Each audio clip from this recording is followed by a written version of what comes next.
Vikas, welcome to our YouTube channel. आज से हम सीबीएसई की क्लास 10 की कंप्यूटर एप्लीकेशन के सिलेबस को स्टार्ट कर रहे हैं और ये हमारा डे 1 है और ये हमारी फर्स्ट वीडियो है। इस वीडियो में हम डिस्कस करेंगे इंट्रोडक्शन टू एचटीएमएल जो कि हमारी यूनिट सेकेंड है। तो इस कोर्स को या कह सकते हैं इस यूनिट को स्टार्ट करते हैं एक सिंपल क्वेश्चन से। Why do we study HTML? हम एचटीएमएल को क्यों पढ़ें? एचटीएमएल को पढ़ने से हमारा वेब टेक्नोलॉजीज या कह सकते हैं वेब पेज का एक जो कॉन्सेप्ट होता है वो हमारा बहुत ही अच्छे से क्लियर हो जाता है, इसीलिए हम एचटीएमएल को पढ़ते हैं। वेब पेज को डिजाइन करने के लिए सबसे बेसिक लैंग्वेज जो होती है वो एचटीएमएल की। दुनिया की जितनी भी वेबसाइट्स होती हैं वो एचटीएमएल से मिलके ही बनी होती हैं, चाहे वो फेसबुक की हो, चाहे वो इंस्टाग्राम की हो या किसी भी प्रकार की वेबसाइट हो, वो एचटीएमएल से मिलके ही बनी होती है। अब एक क्वेश्चन ये आता है कि क्या एचटीएमएल से ही हम कोई वेबसाइट बना सकते हैं? नहीं, आप एचटीएमएल से किसी भी वेबसाइट्स के वेब पेज का लेआउट बना सकते हैं। जैसे आप एचटीएमएल से जैसे यहाँ पर हम एक एग्जाम्पल छोटा सा लेते हैं। जैसे आपने जीमेल पे कभी ना कभी तो लॉगिन किया होगा। आप जीमेल पे जब फर्स्ट टाइम आते हैं तो आपसे वो साइन अप का एक ऑप्शन मांगता है। आप साइन अप के ऑप्शन पे जैसे ही जाते हैं आपको एक फॉर्म खुल के आता है। वो फॉर्म एचटीएमएल से ही मिलकर बना होता है। बहुत सारे लोगों को लगता है कि एचटीएमएल एक प्रोग्रामिंग लैंग्वेज है, बट ऐसा नहीं है। एचटीएमएल एक मार्कअप लैंग्वेज है। देखते हैं प्रोग्रामिंग लैंग्वेज और मार्कअप लैंग्वेज में क्या डिफरेंस होता है। Markup language are use to design the layout for any web page, but programming language is a set of instruction for doing a particular task on a website. अभी हमने Gmail का एक example लिया था। Gmail का जो sign up form होता है उसको क्रिएट करना एक मार्कअप लैंग्वेज का काम है, बट जैसी फॉर्म पे हम साइन इन करते हैं हमारी ईमेल को क्रिएट कर देना ये प्रोग्रामिंग लैंग्वेज का काम है। तो होप आपको प्रोग्रामिंग लैंग्वेज और मार्कअप लैंग्वेज में डिफरेंस समझ में आया होगा। अगर आपके पास पीसी या लैपटॉप है तो आपको सबलाइम टेक्स्ट सॉफ्टवेयर को इंस्टॉल करना होगा। हम अपनी इस पूरे यूनिट में सबलाइम टेक्स्ट का ही यूज करेंगे। अगर आपके पास पीसी या लैपटॉप नहीं होगा तो आपको अपने एंड्रॉयड फ़ोन में प्ले स्टोर पे जाकर AWD सॉफ्टवेयर को इंस्टॉल करना होगा। उसका भी लिंक हम डिस्क्रिप्शन बॉक्स में दे देंगे। अगर आपको सबलाइम टेक्स्ट या AWD सॉफ्टवेयर इंस्टॉल करने में कोई भी दिक्कत आती है तो आप नीचे कमेंट कीजिएगा, आपको सलूशन ज़रूर मिलेगा। बात करते हैं हम किन किन एडिटर पर HTML को रन कर सकते हैं। हम Dreamweaver, Sublime Text, NetBeans, Notepad और नोटपैड प्लस प्लस पर HTML के कोड को रन कर सकते हैं। HTML के इंट्रोडक्टरी पार्ट के बाद हम देखते हैं HTML को टेक्निकल शब्दों में हम कैसे डिफाइन कर सकते हैं। HTML एक मार्कअप लैंग्वेज है जो कि वेब ब्राउज़र के द्वारा किसी भी टेक्स्ट, इमेज और अदर कंटेंट को डिस्प्ले करने के लिए यूज होता है। HTML को टिम बर्नर्ली ने 1991 में क्रिएट किया था और इसका फर्स्ट वर्जन HTML 1.0 था और इसका दूसरा वर्जन 2.0 जो कि 1999 में आया था। अब बात करते हैं HTML में हाइपरटेक्स्ट क्या होता है। Hypertext is a text with a link. इसको और अच्छे से समझने के लिए एक एग्जांपल लेते हैं। आपने कभी वेब ब्राउज़र पर देखा होगा कि आप किसी टेक्स्ट को क्लिक करने के बाद दूसरे पेज में रीडायरेक्ट हो जाते हैं। उसी टेक्स्ट को हम हाइपरटेक्स्ट बोलते हैं। फीचर्स ऑफ HTML लर्न और यूज करने में बहुत ही आसान है। ये एक प्लेटफॉर्म इंडिपेंडेंट है, मतलब we can run HTML in any operating system. We can run HTML in Mac, OS, Linux and Windows. Image और वीडियो और ऑडियो को भी हम वेब पेज पर ऐड कर सकते हैं और हाइपरटेक्स्ट को भी हम ऐड कर सकते हैं और HTML एक मार्कअप। हम बात करते हैं कि हम HTML को क्यों सीखें। HTML एक सिंपल मार्कअप लैंग्वेज है जिसका इम्प्लीमेंटेशन भी बहुत ही आसान है और ये वेबसाइट को क्रिएट करने के लिए यूज होती है। HTML वेब प्रोग्रामिंग के फंडामेंटल्स को भी अच्छे से क्लियर करती है और ये हमारे प्रोफेशनल कैरियर को एक नई ऊंचाइयों पर ले जा सकती है। अब बात करते हैं HTML के कुछ एडवांटेज के बारे में।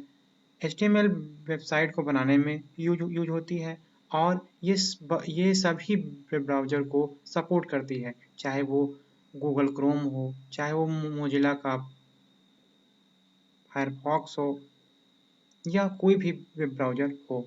और हम HTML को सभी लैंग्वेज के साथ यूज कर सकते हैं, चाहे वो CSS हो या जावा स्क्रिप्ट हो या पाइथन हो या कोई भी लैंग्वेज हो, हम HTML को उसके साथ यूज कर सकते हैं। अब देखते हैं HTML के कुछ डिसएडवांटेज को।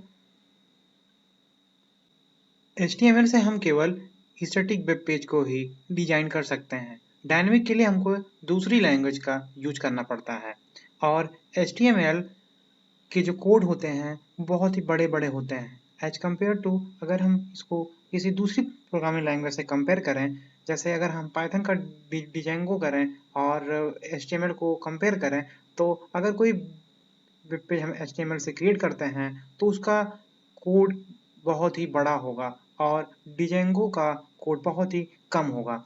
और अगर सिक्योरिटी रीजन से बात करें तो HTML अन्य प्रोग्रामिंग लैंग्वेज से की तुलना में उतना सिक्योर भी नहीं है, मतलब इसका सिक्योरिटी फीचर्स भी बहुत ही अब हम बात करते हैं HTML टैग के बारे में। HTML का जो टैग होता है वो वेब ब्राउज़र को एक इंस्ट्रक्शन देता है कि हमको कैसे और क्या शो करना है। अगर हम HTML को समझने के लिए एक एग्जांपल लेते हैं, जैसे हमारे ह्यूमन बॉडी में हमारा माइंड जिस तरीके से बॉडी को कमांड देता है, हमारी बॉडी उसी तरीके से वर्क करती है। अगर HTML के बहुत सारे टैग्स हम अपने प्रोग्राम में यूज करते हैं या कह सकते हैं बिना HTML टैग यूज किए हम कोई भी प्रोग्राम रन नहीं कर सकते, जैसे HTML tag, head tag, title tag, body tag. अब बात करते हैं HTML टैग क्या होता है। HTML टैग पूरे प्रोग्राम का सबसे पहला टैग होता है और हेड टैग जो कि मेटा टैग को कंटेन करता है, टाइटल को कंटेन करता है और कुछ CSS के पेज को कंटेन करता है। हेड टैग उसी तरीके से बहुत ही इम्पोर्टेंट होता है, जैसे कि अगर हम स्कूल की बात करें, जैसा प्रिंसिपल होता है वो जैसे इंस्ट्रक्शन देता है, बाकी स्टूडेंट और टीचर उसी तरीके से काम करते हैं, उसी तरीके से हेड टैग हमारे प्रोग्राम में। इन टैग्स को अच्छे से समझने के लिए हम एक छोटा सा प्रोग्राम सब लाइन टेक्स्ट पर बनाते हैं और समझते हैं HTML टैग क्या होता है, हेड टैग कैसे काम करता है, टाइटल कैसे काम करता है और बॉडी कैसे काम। एक एग्जाम्पल के द्वारा समझते हैं कि HTML टैग कैसे यूज करता है। हम यहाँ पे सब लाइन टेक्स्ट में आ चुके हैं और यहाँ पर हम एक नई फाइल को क्रिएट करते हैं। नई फाइल क्रिएट करने के बाद इस फाइल को हम सेव करते हैं day1 के नाम से। day1 dot HTML।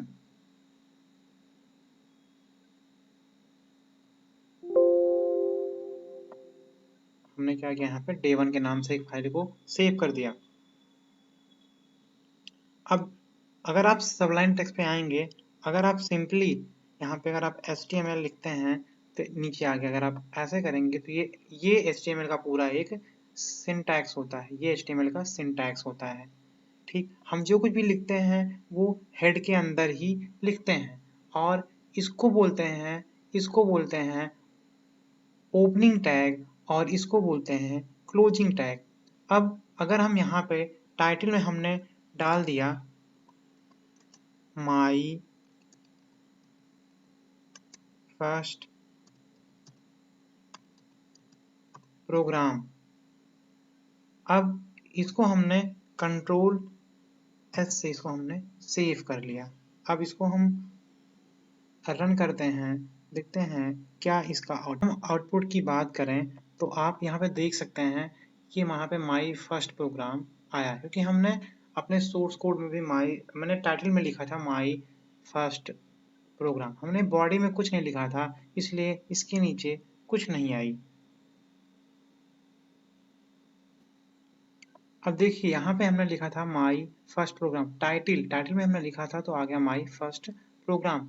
अब अगर हम यहाँ पे बॉडी में कुछ लिखते हैं,